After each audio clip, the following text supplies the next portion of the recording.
ఎంత విచారం, మర్చిపోవడం. నేను సూపర్మార్కెట్ నుండి బయటకు వచ్చి నా కారు చావిని వెతికాను. అది నా జేబుల్లో లేదు. నేను తిరిగి లోపలికి వెళ్లి టమోటాలు, బంగాళదుంపలు అన్ని షెల్ఫ్ల మధ్య జాగ్రత్తగా వెతికాను కాని ఏమీ దొరకలేదు. ఒక్కసారిగా నాకు అనిపించింది, చావి కారులోనే మర్చిపోయి ఉండవచ్చు, కారు దొంగిలించబడి ఉండవచ్చు. నేను వేగంగా కార్ పార్కింగ్కి పరిగెత్తాను, కాని కారు అక్కడలేదు.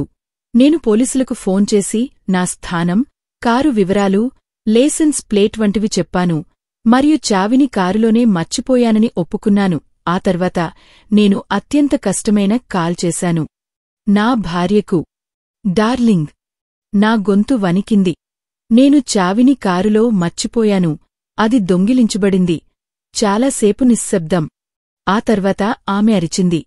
నేను నిన్ను సూపర్మార్కెట్కి తీసుకెళ్లి హెయిర్ డ్రెస్సర్కి వెళ్లే ముందు అక్కడ దింపాను. మూర్ఖుడా! అవమానంతో కానీ సంతోషంగా నేను అన్నాను. ఎంత బాగుంది.